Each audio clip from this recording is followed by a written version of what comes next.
Dear participants, good morning to all of you. I am Ramji Gupta.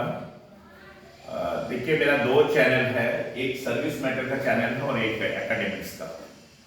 Academics के लिए 9, 10, 11, 12 का जो चैनल है वो सेंटर ऑफ इंग्लिश स्टडी है और सर्विस मैटर्स जो है बाई रामजी गुप्ता वो एक अलग चैनल है।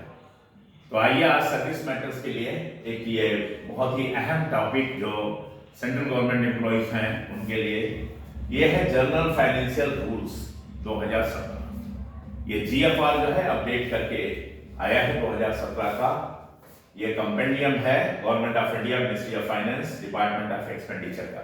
तो आइए इस पर चर्चा करेंगे और आपको जीएफआर के जो है ये एक्चुअली कई इसमें रूल्स रेगुलेशंस हैं, तो ये लंबा वीडियो ना हो इसलिए पार्ट में इसको हम बनाएंगे। अभी आज today is the time for you to have the part first. Part first में we will be covering the introduction and rule from 1 to rule 4, and subsequently in the part second we will find the other rules and purchase system. तो आइए next PPT में चलते हैं। We are talking about general financial rules 2017। तो देखिए general financial rules 2017 में introduction and rule 1 to 6 ये। तो I will be covering introduction and rule 1 to 4. Maybe this video is going to be of 20 minutes. It is going to be the part 1, and then in the next part we will be covering the other rules if it is left over here, and then purchase management. Purchase management in GFR, it covers rule 142 to 150. So I will be covering these 142 to 150 rules of especially for purchase management, procurement of goods and services. And then we are going to discuss certain MCQs also, which are given in the maybe in the third part या second part of the video. आइए introduction के बारे में बात करते हैं। Introduction क्या है? तो देखिए ये जो जनरल फाइनेंशियल रूल्स है शॉर्ट में इसे कहते हैं GFR. GFR general financial rules और एक कंपाइलेशन ऑफ रूल्स। ये क्या है? ये जो जनरल फाइनेंशियल रूल्स की जो बुक है मिनिस्ट्री ऑफ एक्सपेंडिचर ने जो बनाया है, ये क्या है? एक कंपाइलेशन है, ये कंपाइलेशन है of rules and orders of government of India. Bharat सरकार के जो भी रूल्स एंड रेगुलेशंस हैं उसका ये एक संग्रह है, कंपाइलेशन है, बुक है टू बी फॉलोड, और इसको फॉलो करना है। टू बी फॉलोड ये पैसिव इसमें इंफिनिटिव है, इसको फॉलो करना बाय ऑल सभी के द्वारा while dealing with matters involving public finances. जब कभी भी गवर्नमेंट एम्प्लॉइज जो है कोई भी पब्लिक फाइनेंसेस से जुड़े हुए कोई भी मामला को जो है डील करेंगे तो उनको निश्चित रूप से जो है इन नियमों का पालन करना है। देखिए ये फाइनेंशियल मैटर है, फाइनेंशियल मैटर में rules are very very strict. अगर आप फाइनेंशियल मैटर में अगर नियमों से नहीं चलेंगे तो बहुत चांसेस इस बात के बढ़ जाते हैं कि आप जो है you are going to be caught. तो आपको जो है बहुत ही सावधानी से, बहुत ही जो है केयरफुल होकर के जो है इस फाइनेंशियल मैटर्स को डील करना है। तो इसीलिए in the very first line of the introduction it is written कि GFR are a compilation of rules and regulations and orders of the government of India to be followed, जिसको follow करना है by all सभी के द्वारा while dealing with matters, जब आप उन मैटर्स को डील करें इन्वॉल्विंग पब्लिक फाइनेंसिंग जिसमें जो है सरकार का पैसा इन्वॉल्व है। These rules and orders are treated as executive instructions। ये जो नियम कायदे कानून है ये इनको क्या है? आर ट्रीटेड, ये कैसे माने जाएंगे कि एग्जीक्यूटिव इंस्ट्रक्शंस, ये सरकार की तरफ से जो है निर्देश है टू बी ऑब्जर्व, जिनको ऑब्जर्व करना है by all departments and organisation, सारे डिपार्टमेंट्स एंड ऑर्गेनाइजेशन जितने भी सरकार के अंडर द गवर्नमेंट के अंडर में जो काम कर रहे हैं, स्पेसिफाइड बॉडीज और कुछ जो है एक जो निकाय है जो स्पेसिफाइड है except otherwise provided for in this rules. जब तक कि इन रूल्स में ना हो कि आपसे नहीं ऐसे डिपार्टमेंट को कुछ ऐसे डिपार्टमेंट जो नहीं फॉलो करें तभी जाकर के उसे नहीं फॉलो करना है, अदरवाइज सारे डिपार्टमेंट को जो भी हैं स्पेसिफाइड बॉडीज हैं सबको ये रूल फॉलो करना है। अगर इसमें मेंशन है, उल्लेख है कि किसी डिपार्टमेंट को नहीं फॉलो करना, देन ओनली जो है आपके लिए जो है ये स्केपिंग है, otherwise all departments organisations have to follow. General financial rules were issued for the first time. ये जो जीएफआर है ये सरकार ने जो है सबसे पहली बार जो है इसका कंपाइलेशन बनाया था इन द ईयर 1947, सन 47 में, जब देश आजाद हुआ था। शुरू में ही सरकार को चलाना था और सरकार मशीनरी पूरी जो है बिना फाइनेंसेस के कोई काम होता नहीं। हर ऑफिस, छोटे से छोटा ऑफिस, बड़े से बड़ा ऑफिस, उसमें जो है ऐसे तमाम मैटर्स आएंगे जो जिसमें जो है इन्वॉल्विंग पब्लिक फाइनेंसेस रहेंगे। तो इसीलिए जिसका जो है रूल्स रेगुलेशन 1947 में पहली बार bringing together in one place all existing orders and instructions pertaining to financial matters, और उसमें जो है जो सन 27 बना सारे रूल्स रेगुलेशन जो भी थे वो एक जगह आ गए, एक कंपाइलेशन बनाया गया जिसमें एग्जिस्टिंग ऑर्डर्स और इंस्ट्रक्शन सारे उसमें नीड थे। फिर इस पर दोबारा जो है these have subsequently been modified, इसका फिर मॉडिफिकेशन हुआ and issued as GFRs 1963। तो दूसरा कंपाइलेशन जो है बीच में इंस्ट्रक्शंस इशू होते रहते थे और फिर सारे इंस्ट्रक्शन को इनकॉर्पोरेट करके फिर दूसरा एक कंपाइलेशन निकाला गया 1963 में गवर्नमेंट ऑफ इंडिया और मिनिस्ट्री ऑफ एक्सपेंडिचर के द्वारा एंड GFR 200 2005, और तीसरा निकाला गया 2005 में, और फिर जो है 2005 के बाद ये 2017 में जो आपके सामने अभी आप देख रहे हैं। In the last few years, पिछले कुछ वर्षों में government has made many innovative changes, सरकार ने तमाम जो है इनोवेटिव चेंजेस किए हैं in the way it conducts it's business. जिस तरह से गवर्नमेंट जो है अपने बिजनेस को चला रही है उसमें तमाम जो है बड़े ही सुधारात्मक जो है और बहुत ही नवीन जो है चीजें गवर्नमेंट रिफॉर्म में लेकर के आई है। Reforms in government budgeting like removal of distinction in non plan and plan expenditure. अभी गवर्नमेंट ने प्लान नॉन प्लान और प्लान एक्सपेंडिचर में जो डिस्टिंक्शन अंतर है उसको भी खत्म किया और तमाम रिफॉर्म तमाम सुधार जो है अपना बजट में लेके आई है। मर्जर ऑफ रेलवे बजट, पहले रेलवे का अलग बजट था, अभी रेलवे का बजट भी मर्ज कर दिया गया है जनरल बजट के साथ, focusing on outcomes through an improved outcome budget documents all needed to be reflected in the GFR।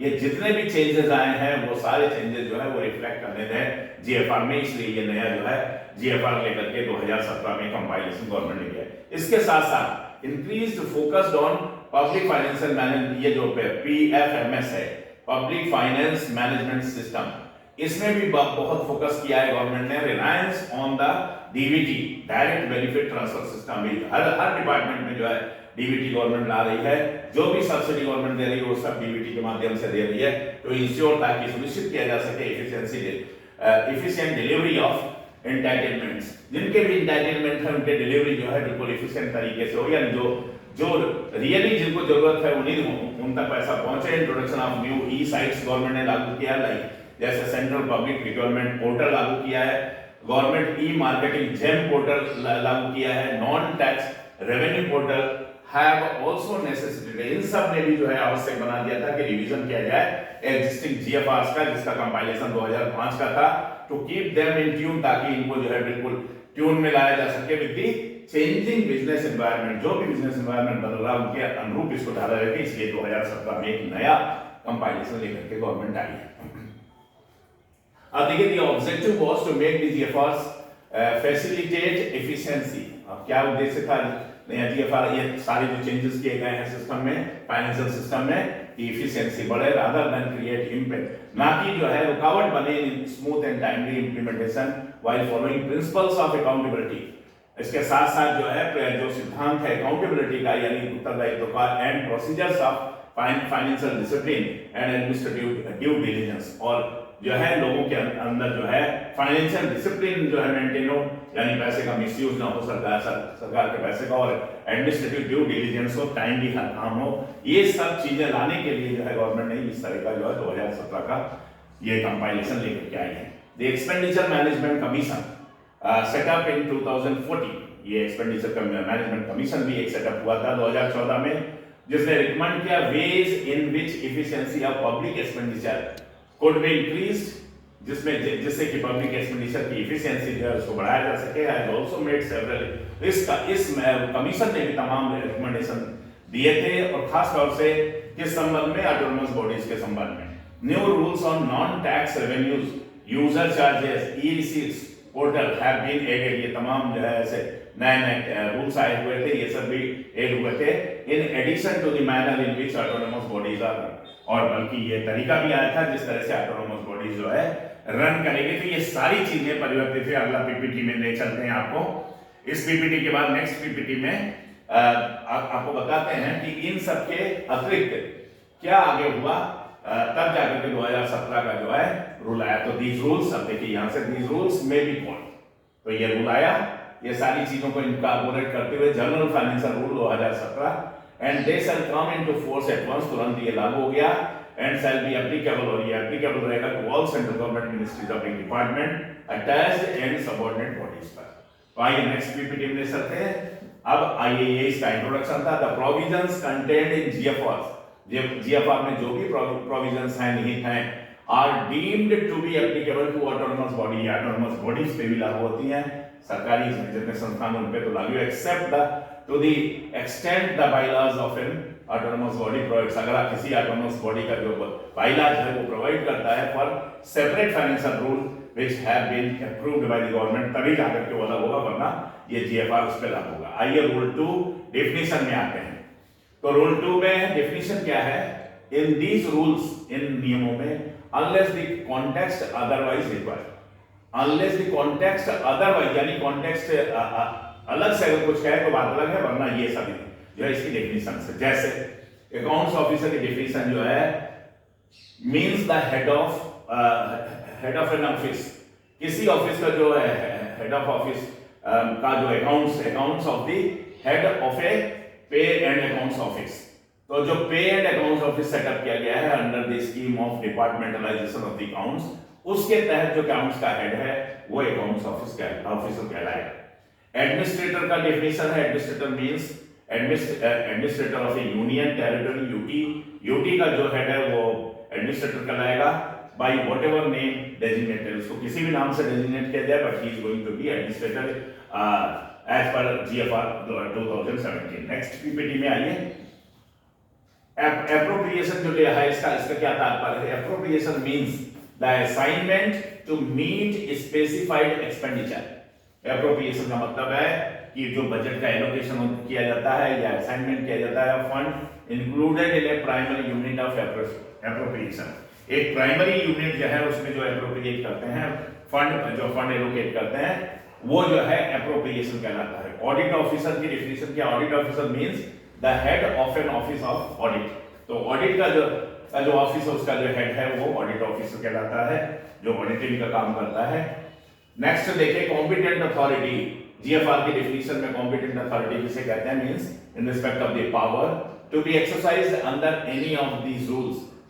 इन रूलों के तहत जो पावर एक्सरसाइज करते हैं प्रेसिडेंट यानी जो राष्ट्रपति महोदय और सच अदर अथॉरिटी या कोई भी दूसरी ऐसी authority to which the power is delegate, जिसको भी पावर डेलीगेट किया गया है बाय और अंडर दीज ऑर्डर्स, इस ऑर्डर के तहत। Delegation of financial power rules जो ये डीएफपीआर है और एनी अदर जनरल और special orders issued by the government of India, तो वो जो है कॉम्पिटेंट अथॉरिटी कहलाएगी। तो आइए नेक्स्ट डेफिनेशन में चलते हैं। ये पांचवी डेफिनेशन थी आपकी कॉम्पिटेंट अथॉरिटी की। छठी डेफिनेशन आइए। ये controller and auditor general means the controller and auditor general of India. ये सरकारी ऑफिसर है जो ऑडिट का काम देखते हैं। कंसोलिडेटेड फंड का क्या सेंस है? ये कंसोलिडेटेड फंड जो है means the consolidated fund of India. Bharat सरकार का ये फंड है जिसका नाम है consolidated fund of India, refer to in article 266(1) जो संविधान की धारा 266 का जो है एक में ये उल्लिखित है ऑफ द कॉन्स्टिट्यूशन, उसको कंसोलिडेटेड फंड ऑफ इंडिया कहते हैं। भारत सरकार के पास 3 फंड होते हैं, तो जो मेन फंड यही है कंसोलिडेटेड फंड ऑफ इंडिया, इससे सरकार का सारा काम चलता है। तो ये फंड है जिसमें सारा टैक्स का अमाउंट जो पूरे हिंदुस्तान में टैक्स का कलेक्शन होता है वो कंसोलिडेटेड फंड ऑफ इंडिया में जाता है, जिससे सारे तनख्वाह वगैरह सबकी जाती है, एक्सपेंडिचर सारा इसी से होता है कंसोलिडेटेड फंड ऑफ इंडिया से। आइए आगे बढ़ते हैं। Constitution means the constitution of India. संविधान की बात करेंगे तो भारत सरकार है। और दूसरा फंड है कंटिजेंसी फंड। तो भारत सरकार का contingency fund means the contingency fund of India established under the contingency fund of India act. इस एक्ट के तहत 1950 में एक फंड की स्थापना की थी in terms of article 267(1) of the constitution. ये भी संविधान की धारा 267 में उल्लिखित है कि कंटिजेंसी फंड क्या है। आजकल जो है करीब 35,000 करोड़ जो है ये कंटिजेंसी फंड है। And then controlling officer. तो what is the definition of controlling officer?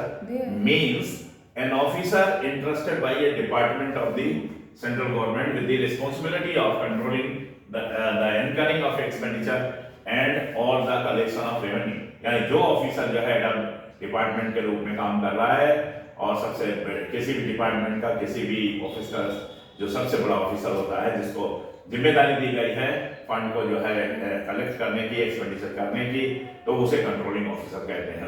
उस पर ये जिम्मेदारी दी जाती है डिपार्टमेंट के बिहाफ में वो जो है वो सारा एक्सपेंडिचर करेगा और रेवेन्यू कलेक्शन का भी काम उसका रहता है।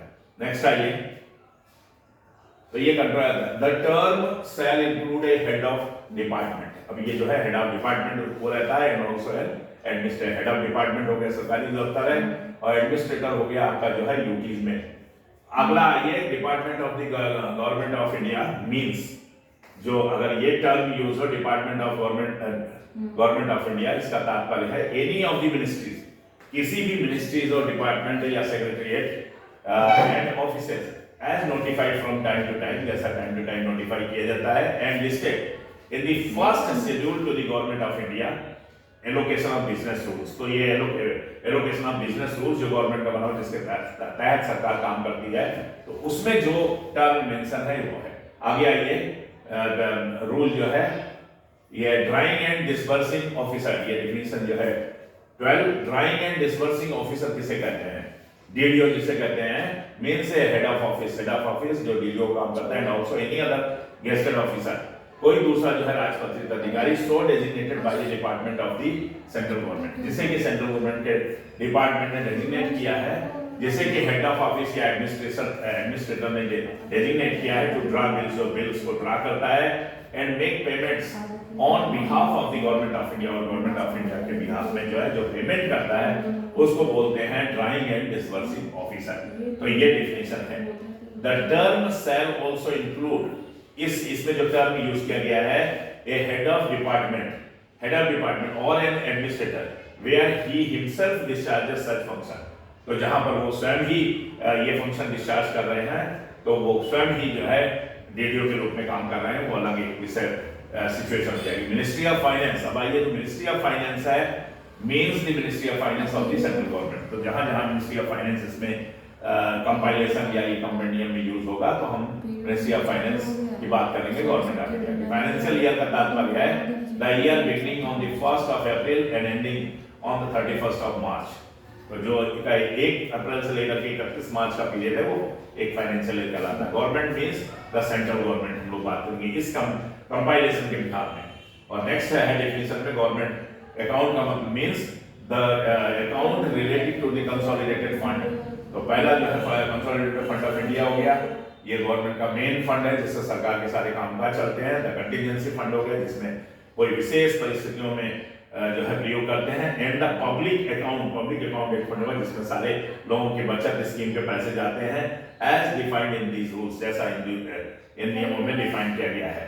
तो देयर आर 3 जो है accounts of the government of India. आगे आइए, नेक्स्ट है हेड ऑफ द डिपार्टमेंट। तो head of the department means an authority or person not below the rank of deputy secretary to the government of India। Head of department किसे बनाया जा सकता है? Deputy secretary से नीचे के ऑफिसर को हेड ऑफ डिपार्टमेंट नहीं बना सकते, उससे ऊपर के ऑफिसर, नॉर्मली एसएजी ऑफिसर जो हेड ऑफ डिपार्टमेंट रहते हैं, declared by the concern department in the government of India as a head of department in relation to an identifiable establishment or establishments to exercise the delegated financial powers under these rules। तो इन नियमों के तहत जो है जो delegated financial powers हैं वो जो एक्सरसाइज करते हैं, they are called head of department. जिनको जो है डिप्टी सेक्रेटरी से नीचे किसी को हेड ऑफ डिपार्टमेंट नहीं बना जाता, they are going to be above rank officer from the level of the deputy secretary. Next आइए, नेक्स्ट डेफिनेशन में आइए, head of office. Head of office means a gazetted officer declared as such in the delegation of financial powers rules। जो ये DFPR है, delegation of financial power है, DFPR, इसमें जिसको भी हेड ऑफ ऑफिस डिक्लेयर किया है, and any other authority declared as such under any general और specific orders of the competent authority. तो ये भी जो है हेड ऑफ डिपार्टमेंट जो है इसको डिक्लेयर करते हैं कि who is going to be the head of office. एक कोई गेस्टेड ऑफिसर ही होगा। Local body means an authority legally entitled or specially empowered by the government to administer a local fund। local fund को जो है चलाने के लिए जो एक लोकल बॉडी रहती है, इसको गवर्नमेंट ने empowered किया होता है, उसे लोकल बॉडी बोलते हैं। तो आइए नेक्स्ट डेफिनेशन है, मेरे ख्याल से अब लास्ट की तरफ हम पहुंचेंगे। लोकल फंड किसे कहते हैं? Means A local fund as defined in rule 652 of the treasury rules. Treasury rules में डिफाइंड है कि लोकल फंड किसे कहते हैं। नॉन रिकरिंग एक्सपेंडिचर क्या है? Non recurring expenditure means expenditure other than recurring expenditure. Recurring माने जो बार बार होती है, और नॉन रिकरिंग जो एक बार होती है ईयर में। तो ऐसी चीज जो है मेजर परचेज जो है वो नॉन रिकरिंग नेचर के हो गए, जो शायद साल में या 2 साल में या 4 साल में एक बार हो। और इधर रिकरिंग का मतलब है पता लगा हर महीने जो है कुछ चीजें खरीदी जाती है, तो वो रिकरिंग एक्सपेंडिचर हो गया। तो this is the difference between recurring and non recurring expenditure. President means the महामहिम राष्ट्रपति महोदय थे, प्रेसिडेंट ऑफ इंडिया। नेक्स्ट आइए, primary unit of appropriation. Primary unit of appropriation मतलब कि वो पहली यूनिट जिसको बजट एलोकेट किया गया है। Means a primary unit of appropriation referred to in rule 8 of the delegation of financial power rules. तो रूल जो है 8 जो DFPR है उसमें ये मेंशन है कि प्राइमरी जो है यूनिट ऑफ एप्रोप्रिएशन कौन है जिसको बजट एलोकेट किया जाता है। पब्लिक अकाउंट किसे कहते हैं? Means the public account of India referred to in article 2662 of the constitution. 3 fund है, एक कंसोलिडेटेड फंड ऑफ इंडिया, एक पब्लिक अकाउंट, एक कंटीजेंसी फंड। जो कंटीजेंसी फंड है वो 35,000 जो है करोड़ रुपए का है। कभी कोई आपदा आती है उसमें गवर्नमेंट यूज करती है, उसके लिए देखिए कंसोलिडेटेड फंड ऑफ इंडिया से तो अगर 1 रुपया भी सरकार को खर्च करना है तो मेंबर जो पार्लियामेंट है उसका अप्रूवल चाहिए। तो गवर्नमेंट करती क्या है कि कुछ ऐसी कंडीशन आती है तो वो दो ये जैसे आपका कंटीजेंसी ग्रांट फंड है तो कंटीजेंसी फंड से पैसा खर्च करके फिर रिकूप कर लेती है कंसोलिडेटेड फंड ऑफ इंडिया से लेकर के। तो इस तरह से जो है गवर्नमेंट अपना काम चलाती है। ये public account means the public account of India referred to in article 2662 of the constitution. इसमें वो पैसे जाते हैं जो बचत खाते में जो है पब्लिक जो है हमारे जो सिटीजन है वो डालते हैं, वो सारा पैसा जो है पब्लिक अकाउंट में जाता है। और जो कंसोलिडेटेड फंड ऑफ इंडिया उसमें सारा टैक्सेस जाते हैं, तो उससे गवर्नमेंट का काम चलता है। उससे जो है उसका बजट में जो है अप्रूवल लेती है। जब जो मेंबर ऑफ पार्लियामेंट है वो अप्रूवल देते हैं, जब लोकसभा चलती है लोकसभा से पारित करा करके बजट तब जाकर कंसोलिडेटेड फंड ऑफ इंडिया से खर्च गवर्नमेंट करती है। लेकिन बाकी जो फंड है उसे सरकार चाहे तो खर्च कर देती है, लेकिन बाद में उसे रिकूप करना पड़ेगा पार्लियामेंट में ला करके, और कंसोलिडेटेड फंड ऑफ इंडिया से निकाल करके उसे जो है रिकूप करेगी उस पैसे को। नेक्स्ट आइए, पब्लिक वर्क्स मींस सिविल और electrical works including public buildings. ये जितने भी सिविल वर्क या इलेक्ट्रिकल वर्क हैं वो पब्लिक वर्क्स कहलाते हैं। Public services, transport, infrastructure, etc., both original and repair works and any other project including infrastructure which is for the use of general public. जो general public के प्रयोग की है वो सारे काम जब सरकार से, जैसे मान लीजिए बिल्डिंग है, बिल्डिंग में कोई भी काम करते हो सरकारी क्वार्टर्स है तो सब पब्लिक वर्क्स के अंदर, कोई भी सिविल वर्क है पब्लिक, ट्रांसपोर्ट इंफ्रास्ट्रक्चर है वो सब पब्लिक वर्क में है, कोई रिपेयर वर्क है वो पब्लिक। इसके लिए बजट का एलोकेशन होगा, वो इसमें जो है GFR में देख दिया गया है, उसके हिसाब से खर्च होगा जो पब्लिक वर्क्स में एलोकेशन होगा। आइए नेक्स्ट चलते हैं। अभी तक केवल डेफिनेशन की बात चल रही। रीएप्रोप्रिएशन मींस एक बार एप्रोप्रिएशन हो गया, फिर यानी बजट एलोकेट हो गया गवर्नमेंट ऑफ इंडिया से, फिर उसका रीएप्रोप्रिएशन किया जाता है। देखिए means the transfer of funds from one primary unit of appropriation to another such unit. मान लीजिए एक यूनिट को दिया गवर्नमेंट ने 10 करोड़ रुपया, लेकिन वो 5 करोड़ रुपया खर्च आई, तो 5 करोड़ रुपया का रीएप्रोप्रिएशन होगा किसी दूसरी जगह पर, किसी दूसरी यूनिट पे जहां ज्यादा एक्सपेंडिचर है और वो मांग रहे हैं, डिमांड कर रहे हैं कि हमें बजट एलोकेट करिए। रेकरिंग एक्सपेंडिचर बता दिया गया। रेकरिंग माने जो बार बार होता है, means the expenditure which is incurred at periodical interval. मान लीजिए हर महीने उसका खर्च है फॉर द सेम पर्पस, तो उसे रेकरिंग कह जाओ। और नॉन रेकरिंग का मतलब है कि साल में जो है एक ही बार हुआ है। एक्सपेंडिचर अदर देन रेकरिंग, जो अदर देन रेकरिंग एक्सपेंडिचर है वो नॉन रेकरिंग एक्सपेंडिचर कहलाएगा। आइए नेक्स्ट पीपीटी में चलते हैं। तो ये डिफरेंस है। रिजर्व बैंक ऑफ इंडिया का क्या तात्पर्य है? Means the reserve bank of India जो भारत सरकार का RBI है, और एनी ऑफिस और agency of the reserve bank of India, reserve bank and includes any bank acting as the agent of the reserve bank. अगर रिजर्व बैंक ऑफ इंडिया ने किसी bank, मान लीजिए बैंक ऑफ बड़ौदा को या स्टेट बैंक को अपना एजेंट बनाया हुआ, तो वो भी इसके अंतर्गत आएगा in accordance with the provisions of reserve bank of India act 1934, act 2 of 1934। तो इस कानून के तहत वो रिजर्व बैंक चाहे तो किसी दूसरी बैंक को भी अपना एजेंट बनाती है, तो वो उनको उसको भी रिजर्व बैंक ऑफ इंडिया ही माना जाएगा। सबऑर्डिनेट अथॉरिटी मींस अगर कहीं पर टर्म आया सबऑर्डिनेट अथॉरिटी का, तो उसका तात्पर्य यह है कि department of the central government और any authority subordinate to the president. महामहिम राष्ट्रपति महोदय के बिहार में सारा काम चलता है पूरे देश का, तो कोई भी दफ्तर वो सबऑर्डिनेट अथॉरिटी ही कही जाएगी। किसकी subordinate? The president of India की सबऑर्डिनेट कही जाएगी, या गवर्नमेंट और एनी अथॉरिटी जो सबऑर्डिनेट है प्रेसिडेंट की। ट्रेजरी रूल्स आइए, means the treasury rules of central government. Central government ने जो भी ट्रेजरी रूल्स बनाए हुए। अब कैपेक्स मॉडल एक है।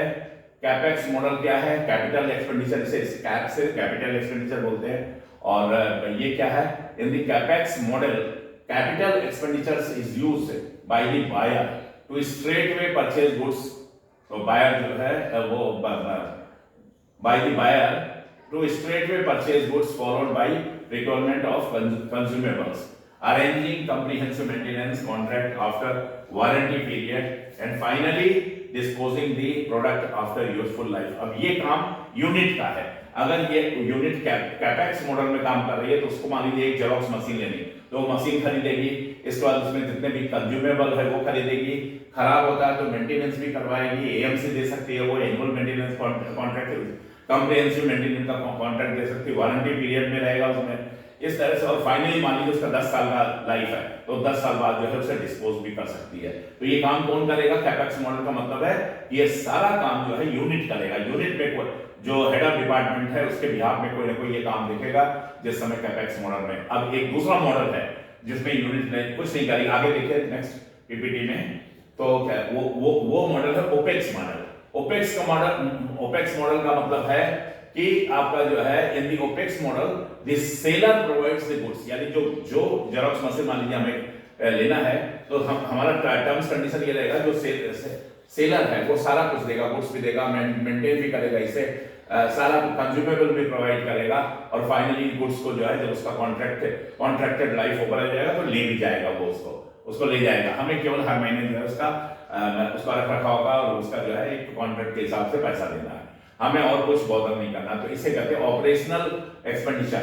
तो ऑपरेशनल एक्सपेंडिचर जो है वो अलग चीज है और कैपेक्स मॉडल अलग चीज है। The expenditure is made by the buyer. अब जो बायर है वो एक्सपेंडिचर देगा in a suggested manner as per the terms and condition of the contract के जैसा टर्म्स में मंथली पे करिए या क्वार्टरली पे करिए तो वो पे करता जाएगा। तो ये ओपेक्स ऑपरेशनल एक्सपेंडिचर है ये। और ये इस तरह से रूल 3 में आइए, 2 रूल और हम पढ़ेंगे, 3 और 4। When the subject of a case concern more than one department, मान लीजिए एक से ज्यादा डिपार्टमेंट अगर इसमें जुड़े हुए तो no order shall be issued. कोई भी फाइनेंशियल मैटर से जुड़ा हुआ ऑर्डर इशू नहीं होगा until all such departments have concurred, जब तक कि सारे डिपार्टमेंट उसको काउंटर नहीं करते। और फेलिंग सच काउंटर, मान लीजिए सारे डिपार्टमेंट काउंटर नहीं कर पाते तो decision has been taken by और under the authority of the cabinet. तो कैबिनेट की अथॉरिटी में कोई डिसीजन लिया जाएगा तभी जाकर के कोई ऑर्डर जो है इशू होगा। ये इतना इंपॉर्टेंट चीज है अगर कोई फाइनेंशियल मैटर का ऑर्डर। इन दिस रिगार्ड इस संबंध में इट इज वेरीफाइड, ये चीज स्पष्ट किया जाता है दैट कि every case in which a decision is taken in one department, मान लीजिए किसी डिपार्टमेंट में डिसीजन लिया गया फाइनेंशियल मैटर से related, is likely to affect the transaction of business allotted to another, ये दूसरे डिपार्टमेंट को प्रभावित करेगा तो shall also be deemed to be a case। तो ये केस मान लिया जाएगा कि किस तरह का केस है, concerns more than one department। तो more than one department वाला केस हो जाएगा तो या तो सारे डिपार्टमेंट को बताया जाए, काउंटर किया जाए, नहीं तो फिर कैबिनेट में ले जाया जाए, तभी जाकर के कुछ में ऑर्डर इशू हो पाएगा। अब आइए लास्ट रूल जो आज का इस पीपीटी का है, rule number 4, departmental regulations of financial का रहता है। तो रूल 4 क्या कहता है? All departmental regulations in so far as they embody order, जो इस ऑर्डर में है, और instructions of a financial character, जो फाइनेंशियल कैरेक्टर का जो है कोई भी रूल्स रेगुलेशन है और have important financial bearing, must invaluably be made by, या तो उसको जो है निश्चित रूप से किसके द्वारा किया जाए, फाइनेंस डिपार्टमेंट के with the approval of the ministry of finance. कोई भी ऐसा चीज, कोई भी डिपार्टमेंटल रेगुलेशन रूल्स कुछ भी इशू कर रहे हैं जिसमें कोई भी ऑर्डर आ रहा है, इंस्ट्रक्शन आ रहा है, अगर उसकी बॉडी में फाइनेंशियल कैरेक्टर है तो बिना मिनिस्ट्री ऑफ फाइनेंस के अप्रूवल के वो ऑर्डर नहीं लागू होगा। अंडर ऑल सर्कमस्टांसेस जो है मिनिस्ट्री ऑफ फाइनेंस का अप्रूवल आपको लेना पड़ेगा। हर फाइनेंशियल मैटर के लिए आपको मिनिस्ट्री ऑफ फाइनेंस या मिनिस्ट्री ऑफ एक्सपेंडिचर जाना पड़ेगा। तो आइए, थैंक यू वेरी मच। इन्हीं शब्दों के साथ ये वीडियो यही ओवर होगा। क्योंकि ये कंपेन जो कंपाइलेशन ये काफी बड़ा है, फाइनेंशियल मैटर का मामला है, हर रूल रेगुलेशन को आपको अच्छी तरह से समझना है। तो आज जो है केवल यहीं तक introduction and then rule 1 to rule 4 जिसमें डेफिनेशन वगैरह सब कवर हुआ है, आज यही ओवर करेंगे और फिर सेकंड पार्ट में आपको फर्दर रूल जो रूल हैं तो रूल 6 तक और फिर इसके बाद जो है परचेज का स्पेसिफिक रूल जो है वो 140 से लेकर 150 तक वो हम डिस्कस करेंगे। Thank you very much.